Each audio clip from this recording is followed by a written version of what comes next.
October 19th, 1943, North Atlantic, convoy on 206.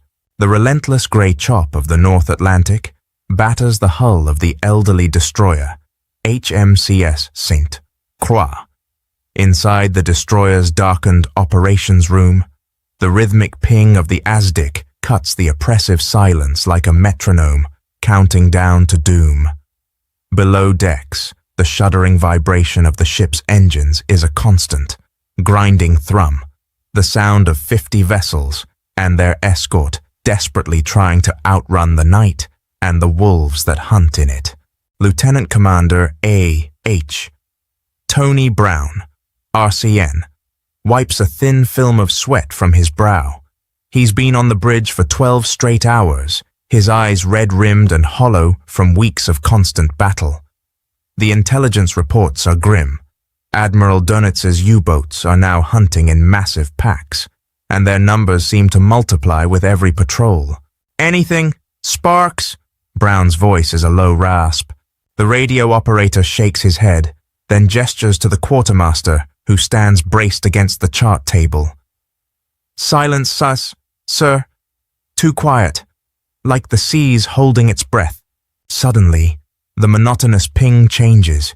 It's sharper, faster, a frantic echo. "Contact. U-boat bearing 270, range 1,000 yards. He's running silent and deep." The ASDIC operator's voice is high with alarm. "All hands to action stations. Harder starboard," Brown roars, shoving the engine telegraph to flank speed. The St. Croix heels violently, her main deck dipping under a torrent of icy water as she turns to attack. This is the ritual of the long, brutal Battle of the Atlantic. Run in, drop depth charges, force the predator back. But tonight, the ritual is broken. As the destroyer closes the range, not one, but 3 massive explosions rip through the center of the convoy, miles away. The blasts are so violent they momentarily silence the ship's own internal noise. On the horizon, 2 oil tankers, one British, one American, are momentarily illuminated in a sickening orange glow before the darkness swallows them again. "We've got to break off. Sir, they've already struck," a junior officer shouts. "No, he's still too close to the main body. We continue the run." Brown insists, though a cold knot of dread has tightened in his stomach. The U-boat is directly ahead, its signature strong and clear. He's waiting for us. Then, the final, fatal change in the night's music. A sound unlike any other Brown has ever heard. A high-pitched, vibrating hum that seems to travel through the water and into his bones. It is coming at them. Fast. "Torpedo to port, sir. It's heading right for our screws," the lookout screams, his voice cracking with sheer terror. Brown doesn't have time to react. The torpedo, moving with impossible speed, strikes the St.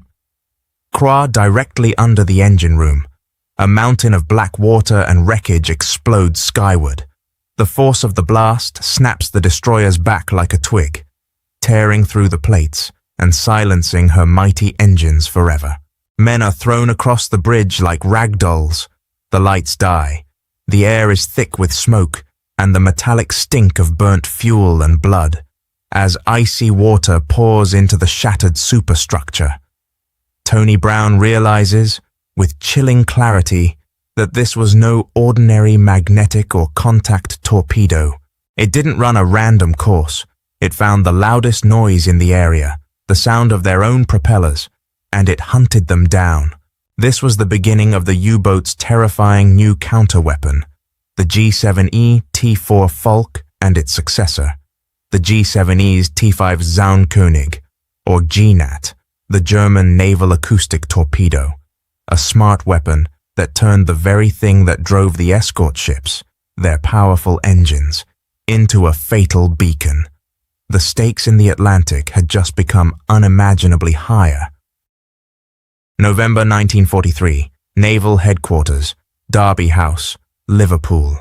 The atmosphere inside the Western Approach's command bunker is cold, stale, and choked with cigarette smoke. Maps on the wall are peppered with red pins, each one marking a lost vessel. In the past 6 weeks, the statistics are undeniable and devastating. The rate of loss in escort ships, the very guardians of the convoys, has spiked to catastrophic levels. The GNAT, the Acoustic Torpedo, is turning the hunter into the hunted. Rear Admiral Leonard W. Murray, the flag officer of the Canadian Northwest Atlantic, paces the worn linoleum floor. The Royal Canadian Navy bears the brunt of the Atlantic fighting, and the losses are hitting his men hardest. They're not just sinking the merchantmen anymore. Gentlemen, Murray declares, tapping a finger forcefully against the report detailing the loss of the St. Croix. They're targeting the escorts. They let the convoy pass, wait for the destroyer or frigate to come charging in, and then, whoosh, the GNAT does the rest. The German strategy is brutally effective. While previous U-boat attacks were often a hit-and-run affair, the acoustic torpedo allows the U-boat to fire from a greater, safer distance, turn and escape, knowing the torpedo will independently seek out the loudest noise source, which, in the heat of a depth charge attack, is always the fast-moving, high-powered propellers of the escort ship. It is an intelligent weapon that negates the decades-old tactics of evasion. The officers around the table, British, American, and Canadian, exchange worried glances. They know the consequences. If the escorts can't close with the U-boats without being immediately destroyed, the convoys become sitting ducks. The lifeline across the Atlantic, fuel, food, arms, will be severed. The Admiralty has initiated a crash program. A British liaison officer states stiffly, "The Americans are scrambling to adapt their own countermeasures, but they are complex, expensive, and slow to deploy. We need a rapid, mass-producible solution, and we need it yesterday." The immediate, desperation move involves instructing the escort commanders to slow down drastically when attacking, running the engines at a painfully slow 9 knots to reduce propeller cavitation noise. This is suicide. It turns the escort into an easy target for conventional torpedoes. The U-boats quickly adapt, exploiting the slow-moving ships with devastating accuracy. The problem, at its core, is one of sound.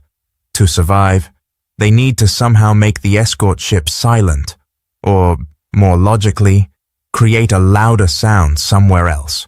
This challenge lands squarely on the desks of the scientists at the National Research Council, NRC of Canada, based in Ottawa.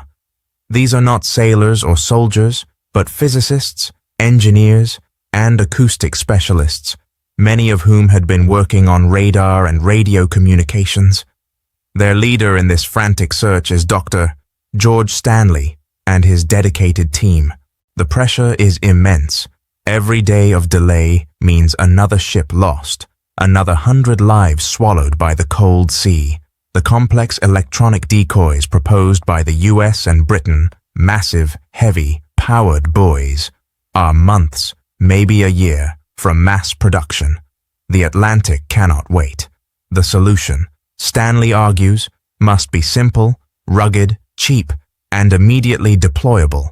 A true wartime improvisation. Stanley stares at a schematic of a destroyer's propeller, the huge, churning brass source of all their trouble. He realizes that the GNAT isn't listening for a specific sound. It's listening for the cavitation, the rush and bubble of water boiling against the spinning blades. So, let's give it a bigger bubble. The Canadian team discards complex electronics and embraces pure, mechanical noise. Their design is a work of elegant brutality. December 1943, NRC Laboratories, Ottawa, Canada. Dr. George Stanley stands over a makeshift test tank, watching the frantic churning of a propeller simulator. The water is a milky mess of cavitation bubbles, the very sound signature the German Nat torpedo seeks. His team, huddled around him, are exhausted, but driven. "We are fighting a battle of decibels, gentlemen," Stanley announces, his voice ringing with determined optimism.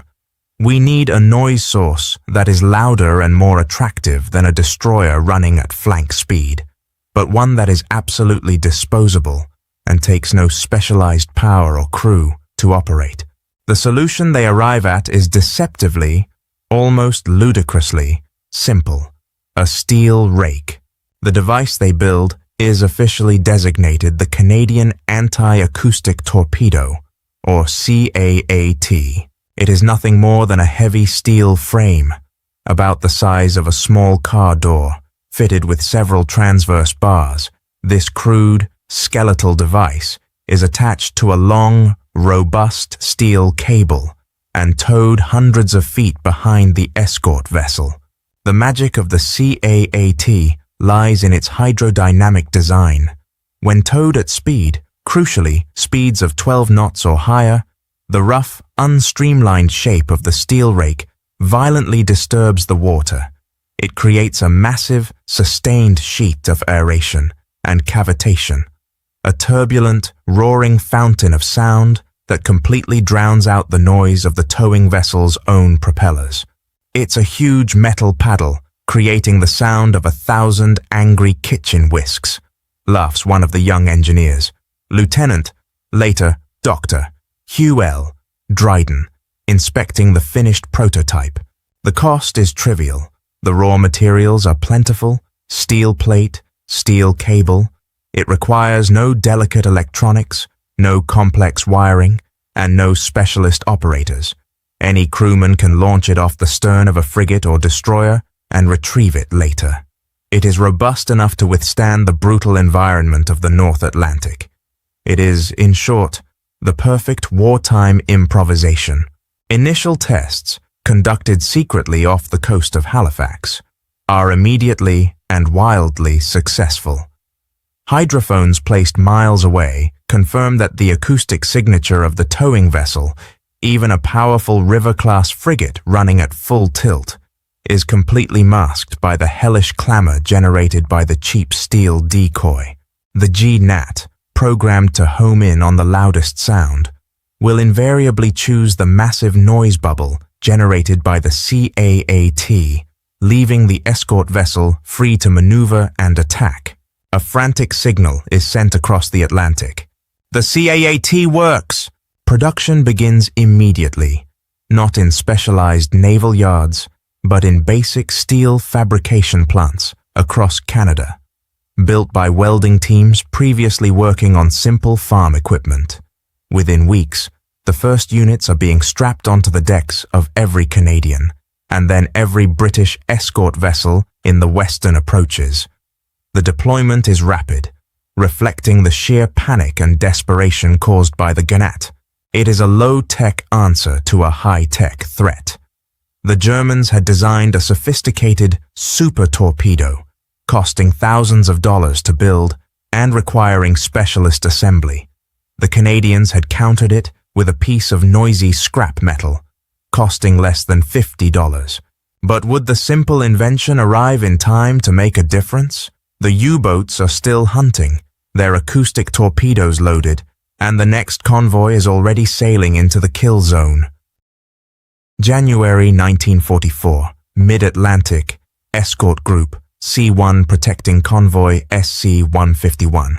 The destroyer HMCS Assiniboine leads the escort screen, the heavy Atlantic weather battering her bow. On her stern deck, a newly installed CAAT device, a brutalist lattice of steel, rests secured for immediate deployment. For the men on board, it feels less like a sophisticated weapon and more like a bizarre, overgrown fishing lure. They are deeply skeptical of the scrap metal solution. Commander J.C. Jake Thompson, RCN, grips the railing of the bridge. The orders are clear. If an attack is detected, deploy the CAAT immediately and maintain speed. The success of the entire convoy hangs on this simple contraption. The night is black, and the tension is a palpable weight. Suddenly, the ASDIC operator shouts, his voice tight with alarm. "Contact! U-boat at 300! He's closing fast! And Captain, I hear it!" Thompson knows exactly what it is. The telltale high-frequency hum of a GNAT torpedo running. It's a sound that has signaled disaster for too many of his comrades. "Action stations! Deploy the CAAT! Harder starboard! Flank speed!" Thompson yells. On the stern, a team of ratings struggle to shove the heavy steel rake over the side.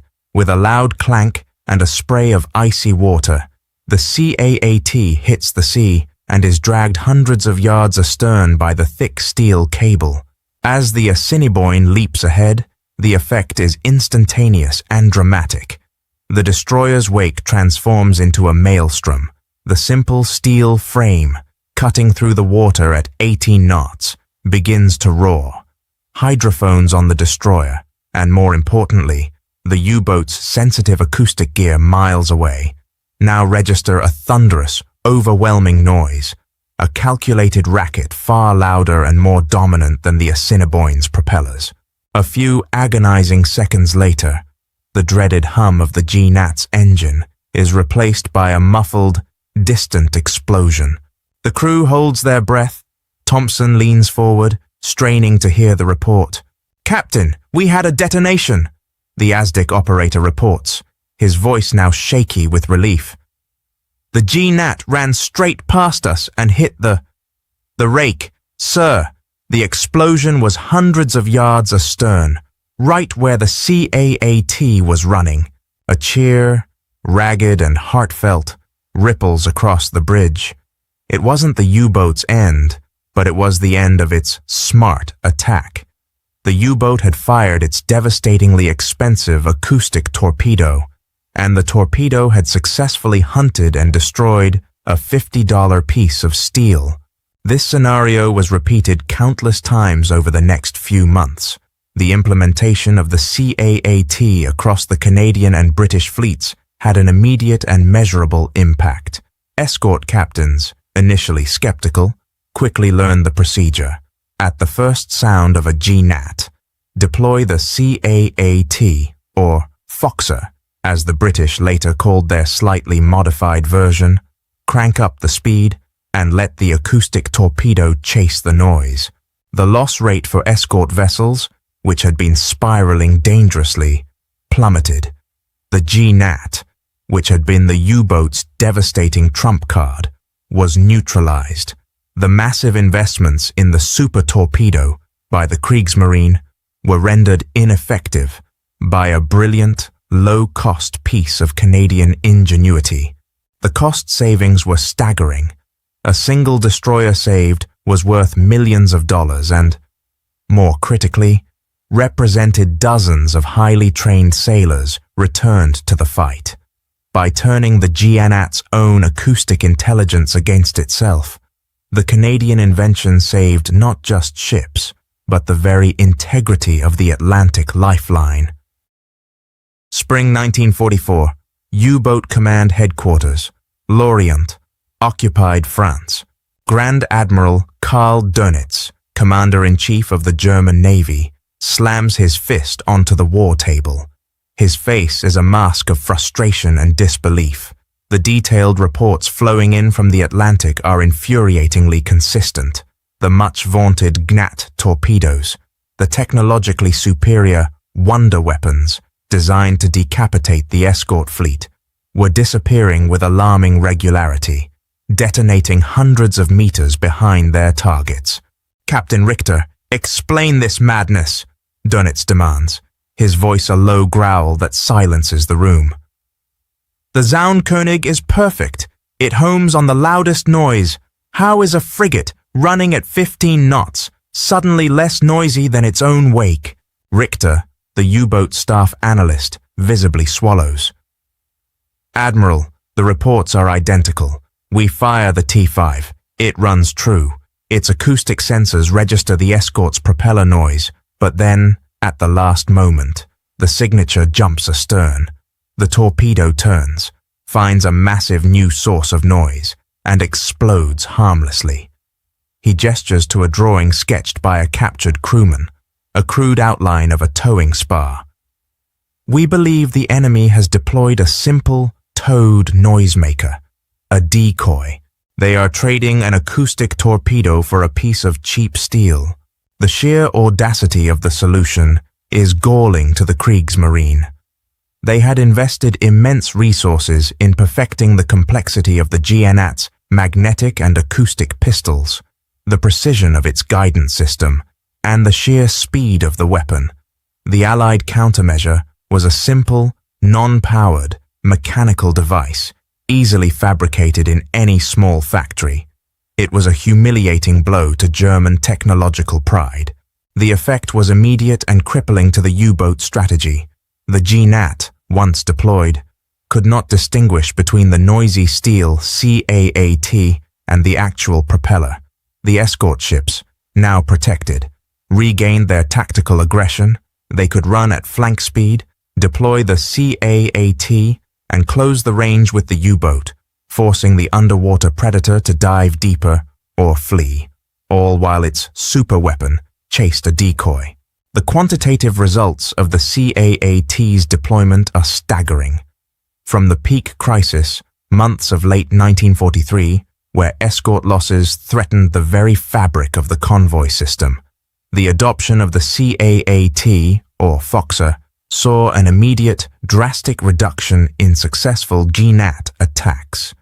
Naval historians later estimated that this single, low-tech invention saved hundreds of Allied vessels from destruction or catastrophic damage. To put this in perspective, the loss of a single Flower-class corvette was valued at roughly $1,1944 USD, approximately $17 million today. The loss of a larger River-class frigate was several million. Across the hundreds of successful defense engagements documented between 1944 and 1945, the CAAT directly preserved assets valued in the hundreds of millions of dollars, a staggering return on investment for a device costing less than $100 to manufacture. The Canadian NRC team, having provided the solution, quickly standardized the design, allowing for seamless replication by US and British yards, ensuring the convoy fleet was uniformly protected. The Canadian anti-acoustic torpedo was one of the most cost-effective and critical inventions of the Battle of the Atlantic, proving that in war, genius often lies not in complex electronic wizardry, but in elegant, immediate simplicity. The war of wits in the Atlantic was a constant evolution. Radar versus schnorkel, depth charge versus strengthened hull, but in the battle against the GNAT, it was the sound of a simple steel rake violently tearing through the ocean that delivered the Allies a decisive victory, allowing the vital flow of men and material across the sea to continue unbroken until victory was achieved.